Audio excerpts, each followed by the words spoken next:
Imagine a dark, damp, completely abandoned gunpowder store. Oh, setting the scene? Sounds cozy. Right. Very welcoming.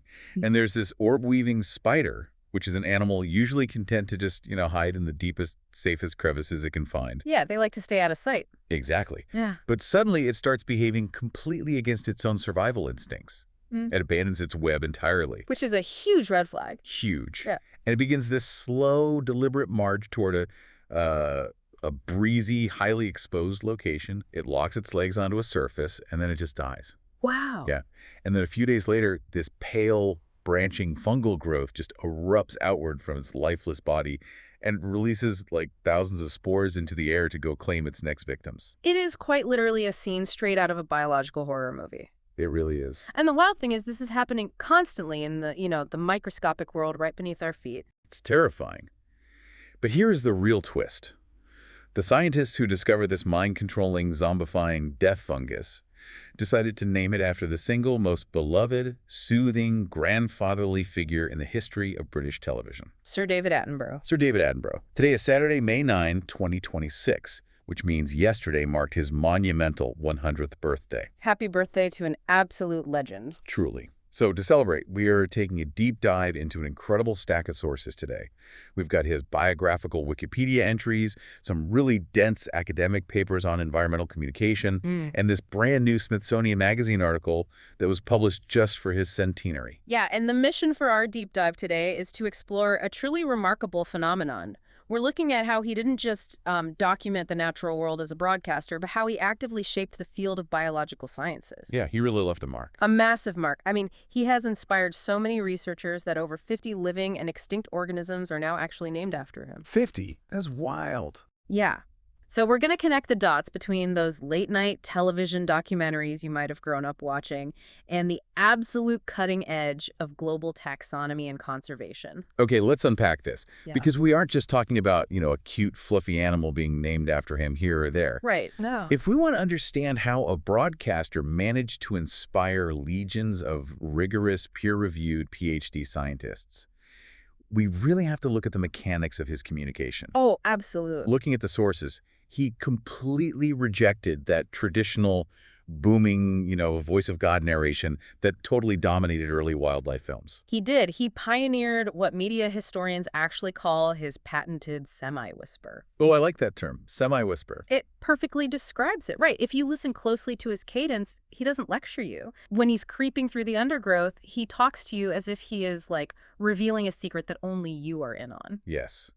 It feels so personal. It does, and he uses very simple, unpretentious language. This just completely strips away the intimidation factor of biology. Right, you don't feel like you're in a classroom. Exactly. Yeah. He makes his own sense of wonder contagious, rather than demanding that the viewer sit up straight and take notes. Which is probably why his shows are so incredibly addictive. Yeah. But there has to be more to it than just a soothing voice, especially when you look at his later work. Right. The tone definitely shifted over the decades. Yeah, the stakes shifted. He went from just showing us pretty birds in the 1970s to directly confronting mass extinction and climate change in the 2000s.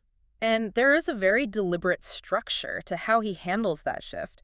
An academic paper from 2022 by Evie Zemanek analyzes his later scripts, and she identifies this technique she calls balanced rhetoric. Balanced rhetoric. Okay, what does that mean in practice? Well, as the climate crisis became more obvious, Attenborough had to communicate these severe threats without alienating his audience.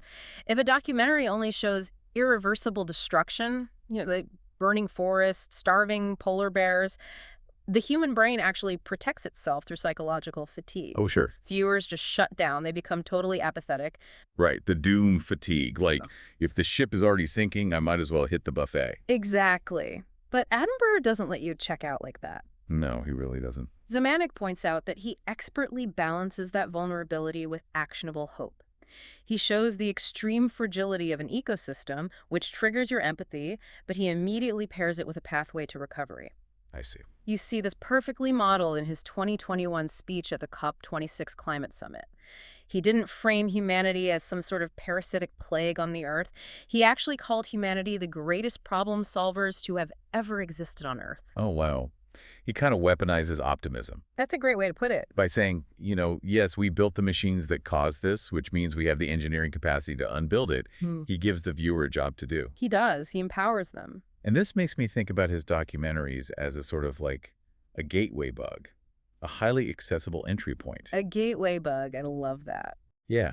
A kid watches a cheetah hunt in slow motion, gets emotionally invested, and then 20 years later, they are standing in a jungle somewhere with a PhD. Oh, it happens all the time. But I have a hard time believing television alone can take all the credit here. I mean, textbooks and natural history museums have existed for centuries. Why does a TV show have this specific explosive impact on the scientific pipeline? What's fascinating here is the sheer democratizing power of the medium. Think about it. Before the BBC Natural History Unit, which Attenborough actually helped pioneer back in the 1950s, places like the deep jungles of Borneo were entirely abstract concepts for most people. Right, they were just drawings in a book, maybe. If that. Textbooks require high literacy, they require physical access to a library, and you have to have a pre-existing interest to even open the cover in the first place. It's a good point. You have to already care. Exactly. Television bypassed all of that. It brought the rarest corners of the globe directly into millions of living rooms simultaneously. It turned the entire public into amateur naturalists by default. It just ambushed them with nature while they were eating dinner. Basically. And the sources note that for educators, this storytelling became a foundational tool. Teachers use these sequences to teach biodiversity because Attenborough has already done the heavy lifting of building the emotional connection. Oh, that makes so much sense. Yeah, the students already care about the animal before the teacher even introduces, the scientific method or whatever. Which brings us back to our zombified spider. Ah, yes. My favorite. The sources give us incredibly tangible examples of this exact living room to laboratory pipeline. Let's look at the fungus. Back in 2006, the BBC released Planet Earth. A landmark series. And there's a segment narrated by Attenborough about the cordyceps fungus taking over jungle ants. Yes, a sequence that had a very specific, well-documented impact on a scientist named Jean Araujo. Okay, how so? Well, he was actually studying standard, non-parasitic mushrooms at the time, just normal fungi. But seeing that exact scene with Attenborough explaining the grim life cycle of the parasite, it completely shifted his career focus. He became a mycologist specializing in parasitic fungi. Wow, from one TV scene. Yeah. And Araujo went on to discover the organism I described at the very start of our deep dive, Gibellula attenboroughi. He sure did. But here's where it gets really interesting, and I have to push back a little bit, because this is where human psychology clashes with scientific taxonomy. Okay, hit me. If you really truly admire someone as your childhood hero, is naming a creepy, mind-controlling cave fungus after him actually a compliment? Well, to a taxonomist, the word creepy is not a scientific concept. Fair enough. Think about the underlying mechanics required for this fungus to operate. It doesn't just eat the spider, it secretes these incredibly precise neuromodulatory chemicals that completely bypass the spider's own brain. It hacks it. It literally hacks it. It binds to the central nervous system to hijack its muscle contractions. It essentially hotwires a complex animal. Okay, when you say it like that, it sounds like science fiction. Right. The evolutionary refinement required to achieve that level of chemical complexity is just staggering. So to a mycologist like Araujo, this fungus isn't grotesque at all. It is an absolute masterpiece of adaptation. I see. And in the scientific realm, naming any newly discovered species after someone is a permanent record of their legacy. It is the highest professional honor available, period. So it's basically saying, you are as magnificent as this brain-hijacking mold. Exactly. I guess if you reframe it around the chemical engineering, it really is a massive compliment. And we see this exact same pipeline effect with evolutionary biologists, too. Oh, yeah. Fungi isn't the only field. Right. Alex Clark, who is a researcher at the University of Chicago, explicitly credits Attenborough's 1990 series, The Trials of Life, for his entire career. And in 2024, Clark helped discover a 120-million-year-old fossil in northeastern China. Impervious Attenborough. Yes, which translates to Attenborough's strange bird. And the strange part is really the key to why this specific fossil matters so much. Impervious was an enance ornithine, which is often called an opposite bird, due to how their shoulder joints were fused compared to modern birds. Okay. But here's the catch. Almost all birds from that specific era had beaks full of razor-sharp teeth. But in Paravis, it was completely toothless. Wait, really? So is it just a weird evolutionary dead end? Yeah. Like a mutant bird that couldn't chew its food? Far from it, it actually rewrites the timeline of avian evolution. How so? The loss of teeth is a massive evolutionary pressure. It heavily reduces weight, which makes flight much more efficient, and it signals a dramatic shift in diet, likely moving towards swallowing seeds or fruit whole. Oh, so it's a major upgrade, not a defect. Exactly. Yeah. Finding a toothless bird in a 120-million-year-old rock pushed back the known timeline for this adaptation by about 48 million years. 48 million years. That fundamentally changes our understanding of when complex flight and diet mechanisms emerged. It's a huge deal in paleontology. Which transitions us perfectly into another whole dimension of Attenborough's influence. We're looking backward in deep time into the fossil record, which actually makes a lot of sense, given his background. Yeah, growing up in Leicester, England, Attenborough was completely obsessed with fossil hunting. He even sold newts to the university's zoology department for 3 pence each just to fund his hobbies. He was a hustler from day one, and that childhood curiosity inspired modern paleontologists to name some really foundational creatures after him. Like Aurora lumina attenboroughi. Yes. This is a 560-million-year-old fossil found in England's Charnwood Forest, which happens to be the exact same forest where Attenborough hunted for rocks as a boy. It's such a full circle moment. It really is. But just for context, 560 million years old puts us in the Ediacaran period. We're talking about the absolute dawn of complex multicellular life. If you're listening to this and trying to picture a 560-million-year-old animal, don't picture a T-Rex. You have to picture something completely alien. Precisely. It's a cynarian, which is an ancient ancestor of modern jellyfish and corals. Okay. And for a very long time, scientists believed that Precambrian life consisted entirely of passive organisms. Just, things that sat on the seafloor filtering water. Basically just deep-sea houseplants. Right. But Aurora lumina actually has evidence of densely packed tentacles. Researchers believe it actively captured passing prey. Wow. Yeah. It is currently the earliest known animal predator on Earth. And researchers wanted his name attached to the very first predator. That's incredible, but my absolute favorite tribute in this entire stack of sources belongs to David Attenborough. Oh, the linguistic puzzle. Yes. So Attenborough is a paleontologist who grew up watching Attenborough's very first major series in the 1950s, ZooQuest. He discovered a 430-million-year-old crustacean, and he wanted to name it after Attenborough for his 90th birthday. Right. But he didn't just slap Attenborough on the end of a Latin word. He built an entire linguistic escape room. The wordplay is just exceptionally clever. He named the crustacean Cascolus ravidus. Okay, let's break the code for everyone. Cascolus is the Latinized version of the Old English root words that make up the name Attenborough, which translates roughly to stronghold or fort. Okay, pretty smart. Right. And then ravidus is a mashup of the Latin word for Leicester, which is Attenborough's hometown, plus the Latin words for life and messenger. Put it all together, and this 430-million-year-old bug is officially named the Messenger of Life from Leicester's stronghold. I mean, the nerdy, intricate lengths scientists will go to in order to secretly honor their hero is just amazing. If we connect this to the bigger picture, it really speaks to a deep shared philosophy. These deep-time fossils, the earliest predator, the strange toothless bird, the ancient crustacean, they are the puzzle pieces required to understand the assembly of modern animal diversity. Yeah, they tell the story of how we got here. And Attenborough spent his entire career mapping the tree of life. His documentary series, First Life, dealt with these exact evolutionary leaps. The scientists naming these fossils are honoring the man who took their highly specialized, often really obscure field and explained its profound significance to the general public. Speaking of the general public, the Smithsonian article includes this fantastic anecdote about a Mesozoic marine reptile. Oh, the plesiosaur. Yeah. In 1993, the famous paleontologist Robert Baker realized a previously discovered plesiosaur fossil actually belonged to a completely unique, undiscovered genus, so he renamed it Attenboroughsaurus. Which is a huge deal because having an entire genus named after you, rather than just a single species, is a much, much rarer taxonomic honor. Definitely. So the type specimen, this massive cast of the skeleton, is put on display at the Natural History Museum in London, and the museum updates the plaque to include his name.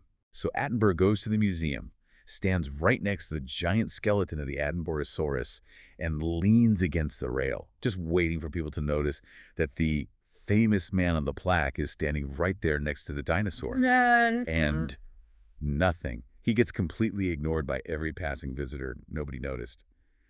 He later joked that it really put him in his place. That is a wonderful dose of humility. Isn't it? But looking at the sources, there is a much more urgent application of his name happening today. Naming a species after David Attenborough isn't just about looking backward at deep time, and it's certainly not just a vanity plate. Modern researchers are actively using his name as a distress flare. A distress flare? Yeah, it is a highly strategic tool for conservation. We actually see them with the miniature orchid, Lepanthes attenborei. Botanists recently realized it was a distinct species, but it's highly restricted to a very specific, vulnerable part of the eastern Andes. But I have to ask, how does slapping a celebrity name on a plant actually save it? Like, does a logger see the scientific name and turn his chainsaw off? It comes down to the bureaucratic mechanics of global conservation. The IUCN, which is the International Union for Conservation of Nature, maintains the red list of threatened species. Right, the big list. And this list dictates global conservation funding, legal protections, all of it. But to get on that list, an organism requires robust, heavily documented research.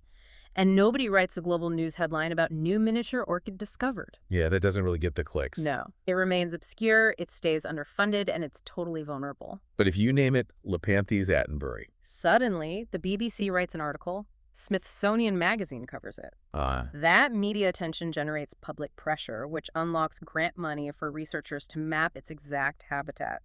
Attaching Attenborough's name essentially guarantees the spotlight, ensuring the species doesn't quietly vanish before it can even be assessed. it's biological PR. Exactly. And the emotional weight of this conservation strategy is perfectly captured by Zagloss's attenborei, Attenborough's long-beaked echidna. Such a powerful story. The mammologist Tim Flannery named this echidna back in 1998. But here's the really tragic part. He based the name entirely on a single, dead museum specimen that had been collected in the Cyclops Mountains in New Guinea way back in 1961. Nobody had seen a living one in decades. Just imagine the heavy burden of naming a species after your greatest hero, while simultaneously harboring the fear that human activity has already wiped it off the face of the earth. It's heartbreaking. But the story doesn't end in 1961. Fast forward over 60 years to 2023.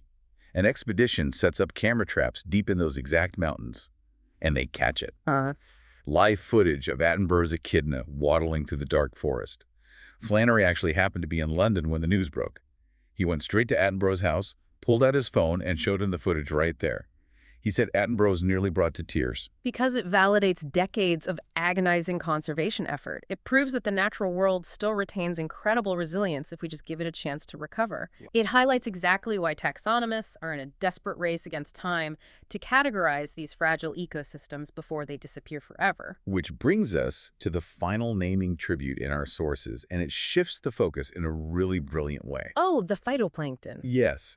In 2018, scientists discovered a new species of phytoplankton, which is a tiny, single-celled ocean organism. But they didn't name it after the man. They named it Syracosira azurea planeta. Azurea planeta translates to the blue planet. Right. Why name a microorganism after a television show instead of the broadcaster himself? This raises an important question because it acknowledges that the storytelling itself has become a measurable scientific force. The storytelling. Yes. The Blue Planet documentary series fundamentally altered how humanity views ocean conservation. When the researchers presented this name to Attenborough, he highlighted a really vital biological mechanism. Phytoplankton photosynthesize. They take in sunlight and carbon dioxide, and they release oxygen. When they die, they sink to the ocean floor, basically trapping that carbon. They're actually more important to our atmosphere's stability than the entire Amazon rainforest. But phytoplankton are completely invisible to the naked eye. Nobody is making plush toys out of them. They completely lack the charisma of a polar bear or a blue whale. Precisely. They're microscopic and totally uncharismatic, yet they literally keep us alive. By linking this vital invisible organism to a globally recognized, universally beloved television masterpiece like The Blue Planet, scientists elevate its public profile. That's so smart. They transfer the immense cultural capital of the documentary directly onto the microscopic engine of our oceans. So what does this all mean? We've looked at a man who started out as a little boy in Leicester, knocking on the zoology department door, asking for 3 pence per newt. A true pioneer. He revolutionized television, ditching the booming lectures for an intimate whisper that invited us into the undergrowth. He balanced our climate anxieties with our capacity to actually engineer solutions. And in return, the scientific community has woven his name permanently into the structural taxonomy of the planet. From top to bottom. Literally, from 560-million-year-old deep-time predators to zombifying fungi to tiny orchids clinging to existence in the Andes. The ultimate synthesis of his life's work isn't resting in the BBC film archives. No. No, I mean, the footage is magnificent, obviously, but his greatest legacy is the army of scientists he built. Wow. Yeah. By treating the audience with respect and sharing his unyielding awe, he actively recruited millions of viewers.